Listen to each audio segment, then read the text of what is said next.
Hello, dear woman. You're welcome to Woman of Grace.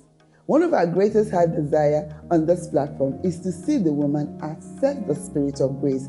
And as she accesses the spirit of grace, she conquers her fears and achieves her feats. Lying inside of every woman is courage, bravery, and strength. So here on Woman of Grace, we bring out teachings from the Word of God to spur the woman on. As she spurs on her and her faith is built up, she becomes an Amazon of faith. Here also, we celebrate the woman of worth, that woman that God has used through His grace to achieve feats in her society and touch life, and that woman that is upcoming, that God has laid something in her heart so that she can share with her society. The older woman who has achieved feats in her society through the spirit of grace, and the younger woman who God has laid something in her heart that she's doing and impacting lives.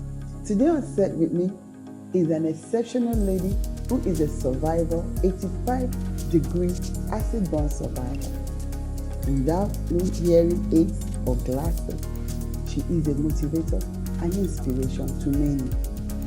God's grace has been with her. She's a testimony of grace. She's also a convener of Beauty in Scars, an online platform where she teaches, motivates, and inspires. Welcome with me today, this beautiful lady, Adanna Esther Ihediowa, aka Chelsea Felix. You're welcome. Thank you very much, ma'am. Chelsea, you're welcome to Woman of Grace. Thank you. It's good to have you with us. Thanks for honoring our invitation. I've known you a while, Chelsea. I've known you to be a kingdom addict, very fervent for the word of God and the work of the kingdom. And behind you, I'm not sure you know, we call you the Scarface. Yes, we call you the Scarface. But today, for the first time, I'm going to ask you the question I've always dreaded to ask you. How did you come about the scars on your face? Now, that question. Yeah, it's a very long story, but I'll try as much as possible to summarize it. It's okay. Okay, it happened when I was less than 2 years. It was all politics from my dad's office. Then he was working with Nigerian Customs. Okay. So they actually sent to assassinate him. So I happened to be in the whole picture. He was carrying me. I was still a child, like I said. He was carrying me, and they poured the acid. Being that I was very tender, I happened to be the one sustaining all the injury. If you see him, you won't notice any. There's no scar. Okay, he too got burnt. Yeah, he was the target.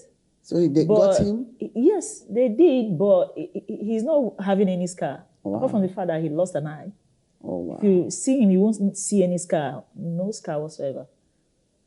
So I believe it's just because I was very tender and my skin too. Oh, that's so sad. But that's all right. I've known you. I didn't even know I didn't know this story as it were. I know that you faced some challenges. Let me start by how did you heal? I mean, the scars on your face, how long did it take for it to heal? Surgeries?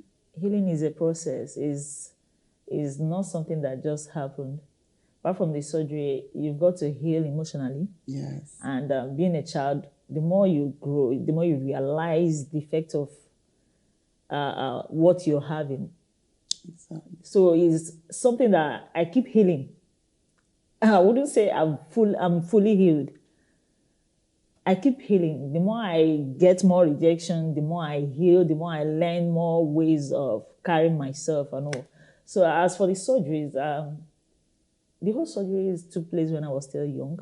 Okay. So the only surgery that happened was about 3-4 years ago when I met this wonderful doctor, Dr. Leza, like they call him, Dr. Ayomide Aromandit. Okay. He's a Yoruba doctor. I met him in one of our Covenant Hour of Prayer, morning prayers. Okay. He actually constructed a surgery free of charge to stretch my arms. Then it was more like this. Oh, wow. Yes. So basically, that's the only surgery that has taken place since I grew up. Exactly. So how have you been coping with the rejection and, all that, like getting jobs, relationship? Let me bundle it together. It's been so wonderful, I must say. It's a whole lot of experience. Okay. As for the aspect of getting job, I still face the challenges though.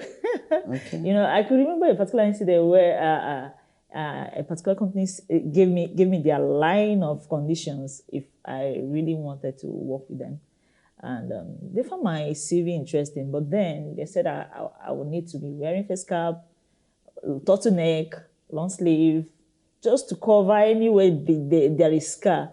That I would need to cover the whole stuff up. And I was like, is it the way the company runs? Is it the company's policy, or you're developing all this policy because of me?